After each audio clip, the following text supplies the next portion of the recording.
Good morning guys. So నా పేరు రఘురామ్. నేను బ్లూ స్టార్లో మార్కెటింగ్ మేనేజర్గా వర్క్ చేస్తున్నాను. నేను Andhra Pradesh and Orissa 2 states operations చూసుకుంటున్నాను. సో ఈ వీడియోలో మనం వచ్చేసి బేసిక్గా ఒక ఎస్ఎస్ఆర్ సేల్ అప్లోడ్ చేసేటప్పుడు ఏ కండిషన్స్కి అంటే తను డూస్ ఏంటి, డోంట్స్ ఏంటి, అంటే ఏం చేయాలి, ఏం చేయకూడదు అనేది మనం డిస్కస్ చేసుకుందాం. ఓకేనా? సో నేను ఎప్పుడు చెప్పిన విధంగానే ఈ వీడియో అనేది మీకు ఒకవేళ అర్థం అవ్వట్లేదు అని అంటే 2 టైమ్స్ వినండి, 3 టైమ్స్ వినండి. అప్పటికి కూడా మీకు అర్థం అవ్వలేదు అని అంటే మీ కన్సర్న్ టీమ్ లీడర్కి కానీ మీరు ఎవరొకరికి మన బ్లూ స్టార్ ఎంప్లాయీస్కి మీకు తెలిసిన వాళ్ళకి కాల్ చేసి ఆ క్లారిటీ అనేది తీసుకోండి. ఓకే? ఒకవేళ అర్థం అవ్వట్లేదు, నాకు ఎట్లా నచ్చితే అట్లా నేను అప్లోడ్ చేస్తాను అని అంటే ఆ సేల్ అనేది మనం కన్సిడర్ చేయము అండ్ ఆ సేల్కి మీకు ఇన్సెంటివ్ కూడా రాదు. ఓకేనా? సో నేను వీడియో స్టార్ట్ చేస్తున్నాను. ఫస్ట్ వచ్చేసి సేల్ అప్లోడ్ చేసేటప్పుడు ఏమి చేయాలి అనేది మనం మాట్లాడుకుందాం. First point, same store bill.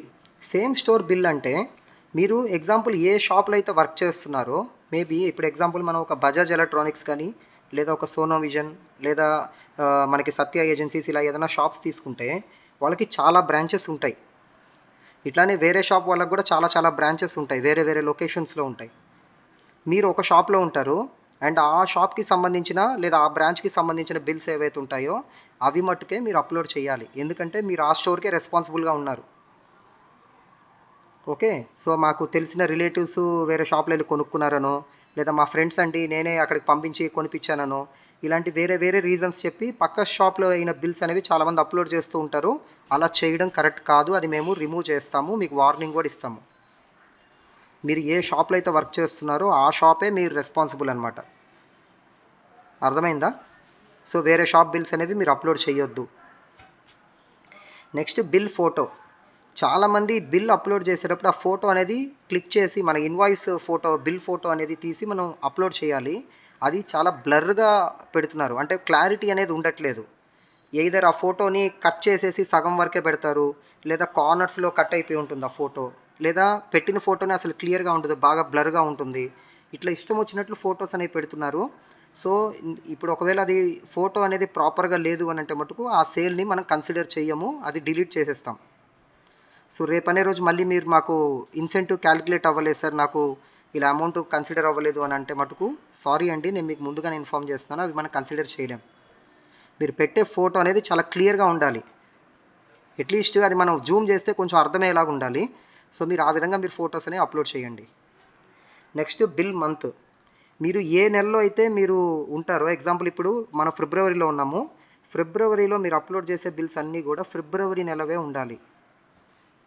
Okay? So కొంతమంది ఏం చేస్తారంటే జనవరి బిల్స్ అండ్ డిసెంబర్ బిల్స్ ఇవన్నీ కూడా పెట్టడానికి ట్రై చేస్తూ ఉంటారనమాట.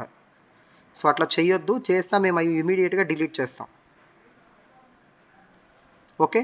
సో ఇవి మనము చేయాల్సిన విషయాల గురించి ఇప్పటిదాకా మాట్లాడుకున్నాము. ఇప్పుడు ఏం చేయకూడదో మనం ఆ విషయాలు మాట్లాడదాం. ఆల్రెడీ ఇంతకుముందు నేను కవర్ చేసిన విధంగా అదర్ స్టోర్ బిల్స్ అంటే పక్క స్టోర్ బిల్స్ అనేవి మీరు అప్లోడ్ చేయకూడదు. ఓకే? అవి ఒకవేళ మీరు కానీ అప్లోడ్ చేసినట్లయితే ఆ స్టోర్ బిల్స్ మేము రిమూవ్ చేస్తాము అండ్ మీకు ఆ మంత్ కూడా ఇన్సెంటివ్ అనేది రాదు. నెక్స్ట్ వచ్చేసి అదర్ మంత్ బిల్స్ అంటే వేరే నెల బిల్లులు అనేవి మీరు అప్లోడ్ చేయకూడదు. నెక్స్ట్ వచ్చేసి సబ్ డీలర్ బిల్ కానీ లేదా బల్క్ బిల్స్ అని ఉంటాయి. ఇప్పుడు కొన్ని స్టోర్స్లో ఏమవుతుందంటే వాళ్ళు సబ్ డీలర్స్కి బిల్లింగ్ కొడుతూ ఉంటారు, అవి షాప్ పేరు మీద బిల్ అయి ఉంటాయి.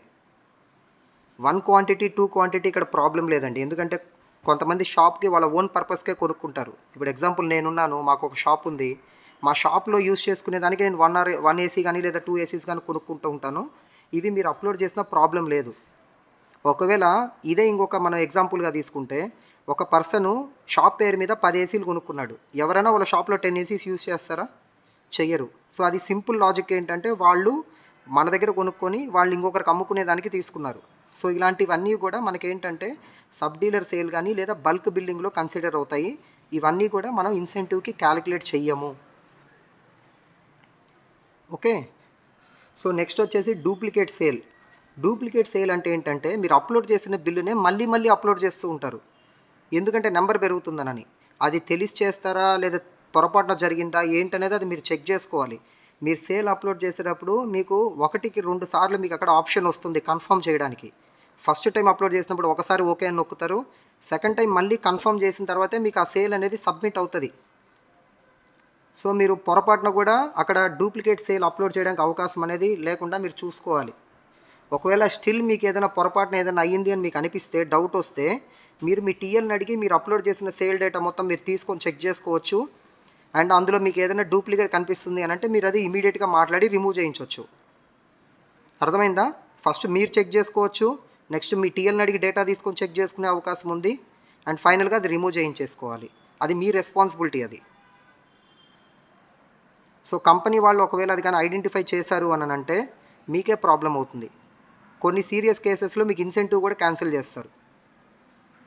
మీరు అంత దూరం దయచేసి తెచ్చుకోవద్దండి. సో ఈ సేల్ అప్లోడ్ చేసేటప్పుడు జెన్యూన్గా ఉండండి. ఫేక్ బిల్స్ పెట్టొద్దు, ఎడిట్ చేసిన బిల్స్ పెట్టొద్దు. సో ఇలాంటివి చాలా ఉంటాయి, రాంగ్ బిల్స్ పెట్టకండి. సో ఇవన్నీ కూడా కొంచెం మీరు కేర్ఫుల్గా ఉండండి.